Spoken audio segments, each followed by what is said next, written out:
Good evening everyone. Today I will be showing you how to play the challenges or the campaign, however you want to call it. First thing is first, you need to pick your best towers to play in the campaign.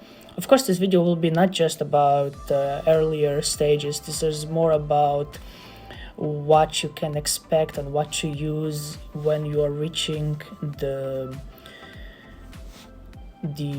top campaign levels. So yeah, just a moment. So your initial thought would be to implement something like prisms because they do so well in PvP, but they are not so good in PvE.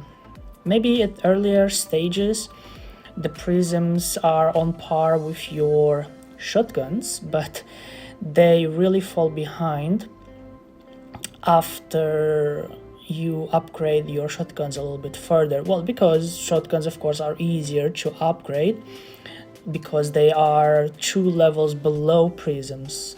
They aren't even purple, they're blue level, and this is something which helps a lot to upgrade the shotguns being low level. So you'll probably have them as your most powerful tower in the turret in the game. The second one should be your nuke launcher, I believe. In terms of raw power, it probably will fall second. This thing here, even with 1 purple star, which is the next level after this. After well, this is just a 4-star. After like the 5 yellow stars, 1 purple star nuke tower is going to do a lot of damage. As you can see, I don't have that many high nuke towers, but they still excel in every single place in this game, actually, not just PvP but also PvE by a lot. You will see this later. So nuke launchers and shotguns, these are your main towers.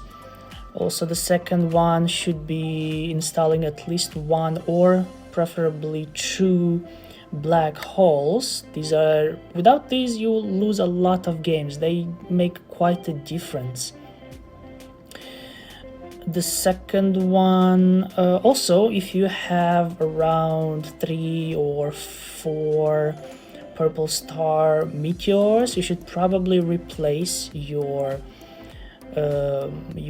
prisms. Even if they do have 1 red star or 2 red stars, they will probably do a lot of damage, even weak ones as I have here. Like this one is level 112, it only has two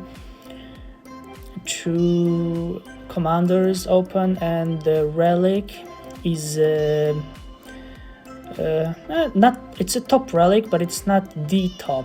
As you can see, the next slot isn't opened. The additional damage on shield 12, attack 6.0, all of these are not open because this is 1 level below the top relics. But the prism here, even with the top relic, as you can see in blue, I have the top spots open. So in theory it should do much better than Meteor, which is at level 112, compared to my prisms at 187, which is much higher, with all the commanders, like really powerful commanders. So also one of the commanders is actually not correct here. I was meaning to change it, or did I already change it? Oh, there, yeah, the repair for the octopus. I need to change this one. Yeah, never mind this one. This is a mistake, but still, it does give a little bit of power. So still, it should do really well, but it just doesn't. It just doesn't. So replace your prisms with just 1 or 2 meteors. If you have them, they will do much better than the prisms, as you will see. So the next one, you should probably equip your SAMs. SAMs are very important against air units because in the later stages of the game, the air units are one of your main priorities. They usually bring down your shield really fast, and I think some of them even ignore the shield and damage your towers directly. I don't remember which air units do that. Yeah, your air units, your air enemies will damage your towers, turrets really fast. So you should have at least 6 SAMs. I think I have 1, 2, 3, 4, 5, 6 SAMs. Yeah, I believe. So the maximum amount. Also, don't forget a few shields. I used to have... How many shields? I used to have 6 shields, but then I made a mistake and I merged one into the other, and now I have only 5. But actually that was not such a bad idea, all in all. I'm really happy that I replaced them with, I think, 1 Rocketeers. Rocketeers are also not doing so well compared to my Falcons. They always lag behind. And that might have something to do with, well, actually I just got this today, this commander, so it's not very strong. But anyway, the relics are the same, commanders are both good, but for some reason Falcons, I guess they can reach deeper into the enemy territory. Rocketeers, they just hover around your base. They're more of a mid shield, I guess, against flying units. So I don't know, the game only shows what damage they do. They don't show how much damage they took, how much healing there was done, how much shield defended you against enemies, things like those, or how many seconds they spent stunned and such, how fast they broke shields.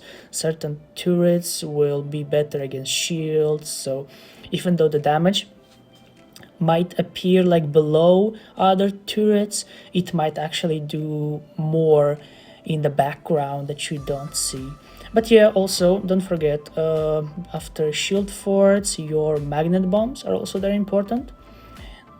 On these I put the top relic, as you can see. Top relic, top commanders.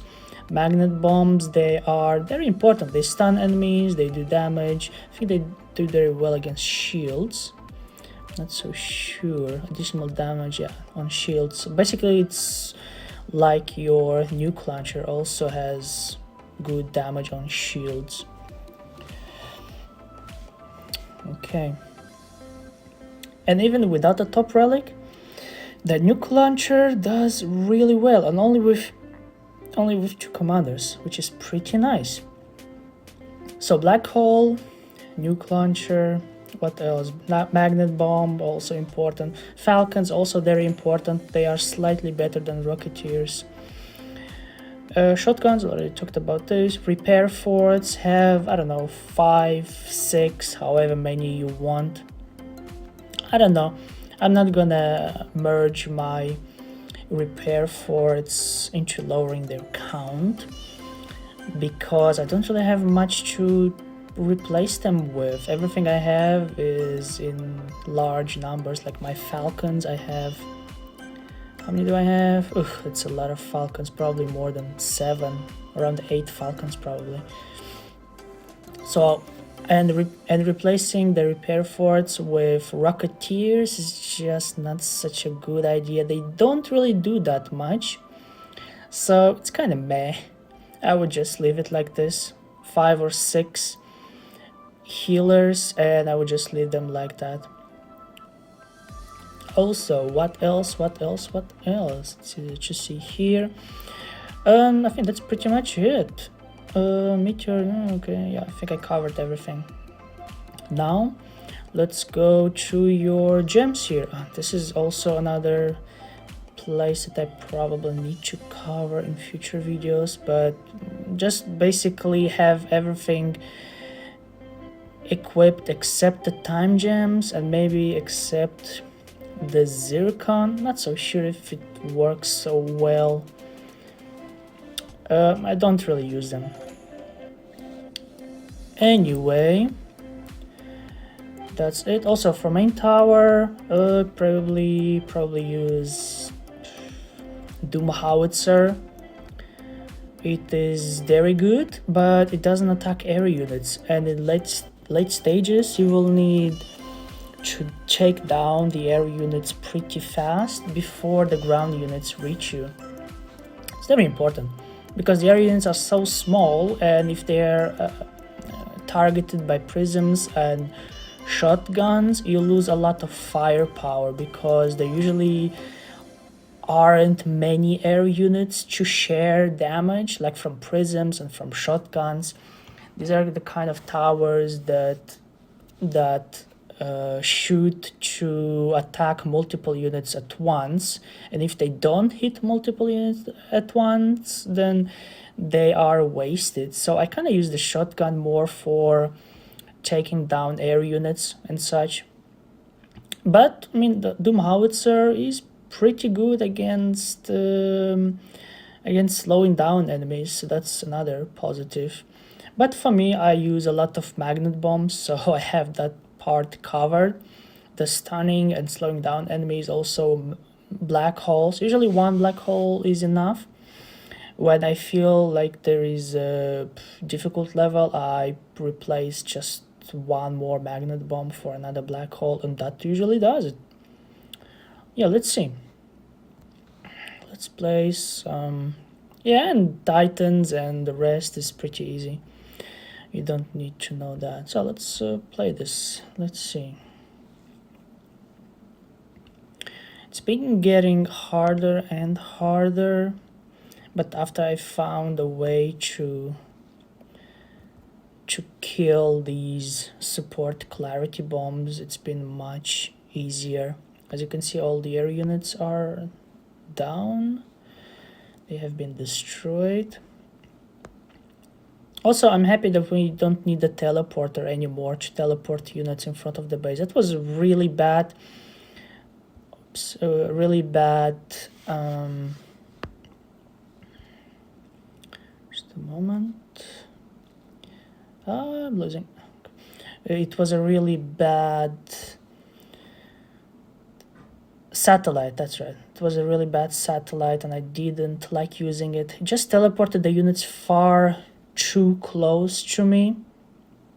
So that used to be a problem, especially with the black holes. The black holes don't really work so well in close vicinity of your tower. So basically just don't use it anymore because you don't really need it. After the update, before the 30 seconds are up, the last 30 seconds, they will be teleported near you on their own. And by the way, even though I'm losing a lot of units, I'm pretty sure that I will win this with my resurrection tower, which is this one. I can't click on it. Just have faith in the resurrection tower. It will basically carry this game. As you can see, the game was going pretty bad. Even though I wasn't focusing that much in the game, just more explaining stuff, I'm still quite certain that I will win this. And as you can see, it's a done game. Probably have 10 seconds to spare. Ta-da! So how many of you thought that I was gonna lose that? But the resurrecting satellite actually won this game for me. And the black holes also are very important. See? The prisms are not even close to being the top. And the Rocketeers are close behind the Falcons, but not quite there. The Meteors actually didn't do so well this round, but they usually do pretty well, sometimes better even than my prisms. But this time I guess they were dead for a long while. Actually, let's play another one. Maybe I can concentrate a little bit more. But hopefully you can see right now in this game that the Meteors might actually do even better than the prisms, even though there's only 2 of them and there are only 5 purple stars, while All my prisms are around 1 or 2 red stars, so it's a huge difference. Also, it's important to know when to send your beast, either flying beast or jumping beast. It's very important to know the correct timing. It's usually around 2 minutes, 10-20 seconds. Oh, as you can see, I need to send it now. There's a lot of enemies there, and because of that clarity bot, it's one of the worst units. If it wasn't for the clarity bot, this would have been so easy. Usually I go for the smaller units because they are attacking me because of the clarity bot, and I need to get rid of them. No matter how much I lose, I'm never afraid that I will lose the round. The resurrecting bot actually helps me out quite a lot. Let's see if we can kill the clarity bot right now. And he's dead. He is dead. I resurrected a few. Oh, the troop transport is also very dangerous. I need to kill that as soon as you see it. Always target first clarity bot, then the troop transport when you can. Now they teleported all in front of your base, and it should be smooth sailing. This is why you don't need a teleport satellite anymore. Actually, this round was a little bit more difficult, but still we managed to do it. The meteors still kind of lag behind, but all in all, I do believe that they are better. I have 4 prisms, a few with 2 red stars, 1 with 1 red star, and these 2 meteors, they have 5 purple stars. So yeah, I'm pretty sure it's almost the same in terms of damage, but the meteors are really good at killing air units, so I use them more to clean the start. But it's interesting actually, because before I made this video I played a few campaigns and I was able to have the prisms on top, or the meteors on top of prisms, so they did better than the prism. So I guess it has a lot to do with what kind of towers survived the longest and did more damage. But anyway, as I said, the SAMs, the magnet bombs, the nuke launchers, the shotguns, they are your main towers. Also, don't forget falcons, they're also important, so there's that. And my shotgun tower, the main tower, starry shotgun, also did not so bad. Anyway, remember, campaign can be easy if you're using the right towers. And I think that is it. Thank you guys for watching. Leave a like and subscribe, and I'll see you guys in the next video. Bye bye.